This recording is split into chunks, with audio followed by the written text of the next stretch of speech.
Vamos dar continuidade aos nossos estudos hoje? Nós estávamos estudando o Antigo Testamento.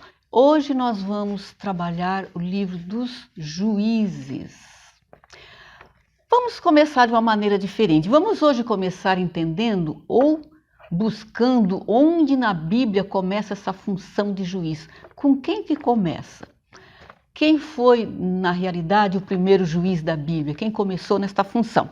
Isto nós vamos ver que começa lá, bem lá atrás, lá em Êxodo, lá no capítulo 18, quando Jetro é o sogro de Moisés, quando Jetro vai levar a esposa de Moisés até ele, ele chega e encontra Moisés falando assim, atendendo o povo. E então ele fala lá no verso 14 do capítulo 18, por que te assentas só diante de todo esse povo, de pé diante de ti, de manhã até a tarde? Ou seja, Jetro viu que Moisés passava o dia todo sentado atendendo o povo. E Moisés, então, lá no verso 15 e 16, ele diz a Jetro, o povo vem a mim para consultar a Deus. E quando tem alguma causa ou algum negócio, vem consultar a mim, para que eu julgue entre um e o outro. Ou seja, Moisés já estava ali fazendo ou exercendo uma função de juiz. Ele não apenas atendia o povo que consultava a Deus, mas ele julgava a causa do povo, ou seja, ele estava julgando uma nação.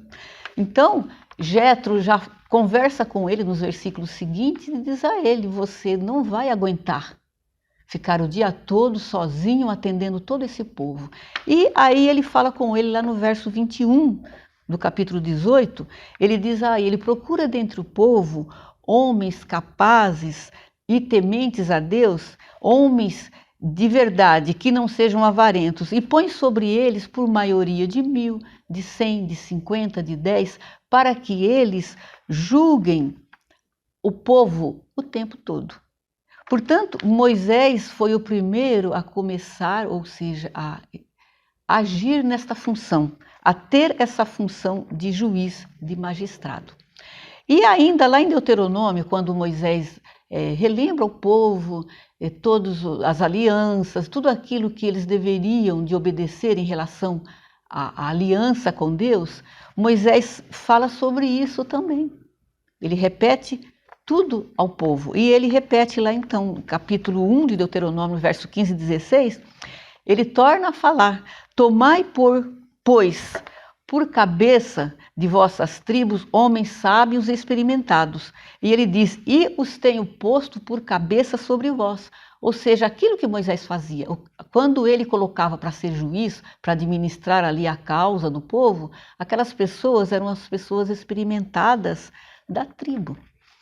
E, ou seja, quem ocupava uma posição de destaque na tribo? Quem ocupava a posição de destaque, de administrador, que julgava, que trabalhava nesse sentido, era aquele que tinha mais experiência. E quem tinha mais experiência, geralmente, ou lógico, era o primogênito. Nós podemos reconhecer neste momento a lei da primogenitura. Era aquele que ocupava o lugar do pai, o filho mais velho. Ele era o mais experimentado. Portanto, aqui então nós vemos a importância de ser o primogênito. O juiz era escolhido aquele que tinha experiência, que tinha uma forma de administrar, que tinha esse conhecimento, porque as famílias naquela época os homens se casavam com várias esposas ou tinham várias mulheres e a família era grande. Portanto, o primogênito era o mais experiente. E ainda sobre os juízes, lá em Esdras, capítulo 7, no verso 25 de Esdras, nós podemos observar que ele faz uma divisão diferente dos juízes. Depois, quando eles voltam do cativeiro para reconstruir Jerusalém, ali Esdras, lá no capítulo 7, no verso 25, ele cria dois tipos de juízes, tinha o juiz e os regedores. E os casos mais difíceis de se resolver eram levados ao sumo sacerdote. E assim vai permanecer até o Sinédrio. O Sinédrio era o grande conselho. Agora, então, nós vamos falar sobre a autoria do livro. A autoria do livro dos Juízes o livro não menciona nada sobre o autor, mas a tradição atribui esta autoria a Samuel, o profeta. Samuel é o profeta. E nós vemos ainda que o autor, ele fala várias vezes que essas histórias aconteciam na época em que Israel não tinha um rei. Ele diz assim: naqueles dias não havia rei em Israel, e cada qual fazia o que lhe parecia bem aos seus olhos. Ou seja, naquela época não havia, porque hoje há. Então, daí vem a ideia de que o livro dos Juízes foi escrito na época já do reinado, na época da monarquia, que pode ter sido escrito durante o reinado de Saul ou de Davi. Tem alguns críticos ainda que afirmam que poderia ser a autoria de Natã, do profeta Natã, ou do profeta Gade. Mas atribui-se a Samuel, o profeta, a autoria do livro. Lembrando ainda que no final do livro de Josué, as tribos já tinham recebido as suas terras, Josué despede. Josué despede o povo para que cada um vá cuidar da sua herdade, como diz o texto, que cada um vá cuidar das suas terras. E em seguida, com a morte de Josué e a morte de Eleazar, o filho de Arão, que era sacerdote, as tribos ficaram sem uma liderança maior. E tinham, assim, a missão de cada um nas suas terras era de limpar as terras, de conquistar, de se livrar dos cananeus, dos adoradores de ídolos, de tirar todo aquele povo pagão daquele lugar, porque a ordem era que eles não se misturassem com aqueles povos. Mas o que acontece? Nós podemos observar que as tribos não fazem isso. Pelo contrário, o povo israelita, eles aprenderam a viver ou a conviver com os cananeus de uma maneira que eles passam a viver da maneira que eles viviam, adotaram a religião deles e o modo de vida deles. O que aborrece muito a Deus. Deus fica muito aborrecido com esse comportamento do povo, a idolatria do povo, a desobediência. E Deus então pune os israelitas enviando os invasores. Eram pessoas que invadiam durante as colheitas, roubavam a colheita, roubavam os animais, e o sofrimento do povo começou a ser grande, a ponto de eles pedirem a Deus um alívio, a ponto de eles clamarem a Deus. E quando eles clamaram, Deus então começa a levantar um líder, uma espécie de um líder, uma liderança, que era chamado de juiz. Este juiz então tinha-se mais uma função militar. Ele montava um exército ali com eles para defender o povo dos opressores, dos ladrões, dos salteadores. E esse juiz, então, com esta função, salvava o povo. E isso vai se repetir durante 12 vezes com o povo de Israel. O primeiro juiz foi Otiniel, que era filho de Kenaz. Kenaz era irmão de Calebe. Calebe era uma espécie de braço direito de Josué.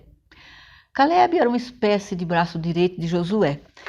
E então, Otiniel foi o primeiro juiz. Mas, com o trabalho de Otiniel, o povo ficou em paz durante 40 anos. Mas após a morte de Otiniel, o povo volta a pecar novamente. E Deus então permite novamente outro opressor. E assim acontece sucessivamente. Temos de interessante Débora, que foi uma única mulher na função de juiz. Ela era uma profetisa que julgava Israel naquele tempo. A partir do capítulo 17 do livro dos Juízes, já no final do livro, nós podemos observar a degradação moral do povo, o quanto o povo se afasta de Deus. Eles chegam a fazer ídolos. Tem um que está lá em Juízes 17, no capítulo, a partir do verso 13, que ele chega a contratar um levita para ser o seu sacerdote particular, e ele manda fazer um ídolo, e ele chega a dizer lá no verso 13, agora sei que o Senhor me fará bem, porquanto tenho um levita por sacerdote. O povo entrou em uma degradação terrível, mas quando os juízes eram levantados, não importam os seus erros, eles venciam os inimigos, porque Deus era com eles. O juiz era um homem levantado por Deus e eles venciam o inimigo porque Deus era com ele. Nós podemos observar ainda que o livro dos Juízes tem 21 capítulos, mas a história não se encerra nesses 21 capítulos, porque o período dos juízes vai terminar quando se levanta um rei, que seria o primeiro rei Saul, que é ungido por Samuel, um profeta. Nós podemos ver ainda que Samuel, ele unge Saul, mas até então ainda é o período dos juízes. Quando acontece Saul levantado por rei, então vai dar início a um novo período, que é a monarquia. Nós vemos ainda que lá no final, o último capítulo do capítulo 21 do livro dos Juízes, termina da seguinte maneira: naqueles dias não havia rei em Israel, e cada um fazia o que parecia bem aos seus olhos. Depois dos 12 juízes, nós temos ainda Eli como juiz e Samuel. Samuel, ele era um sacerdote, profeta e juiz. Nós podemos então concluir que a função de juiz começa lá com Moisés e que após a morte de Josué, então se dá o início do período dos juízes, um período difícil, um período de guerra, de invasões, um período de lutas, de idolatrias, e o povo se desviou durante esse período totalmente da aliança com Deus. Eles se perderam na idolatria e na imoralidade. Se tornou aquele ciclo de clamar e Deus levantar um outro juiz, eles ficavam livres, mas quando o juiz morria, eles pecavam novamente, clamavam, Deus levantava outro juiz. Isso mostra apenas que Deus dava o livramento. Era um ciclo de clamar e Deus atender e eles pecarem novamente. Quando o juiz morria, eles pecavam de novo. Este é o livro dos Juízes, um livro que nós podemos observar como ele termina. Naqueles dias não havia rei em Israel e cada um fazia o que parecia bem aos seus olhos. Tivemos juízes importantes, como Sansão, como Gideão. Gideão, ele venceu os inimigos, os opressores, com apenas 300 homens preparados e separados por Deus. E Sansão também foi um grande juiz, importante na sua época, um homem que tinha uma força grande, uma força dada por Deus, mas também se perdeu por conta do seu pecado, da sua idolatria, por conta da sua perversão por mulheres.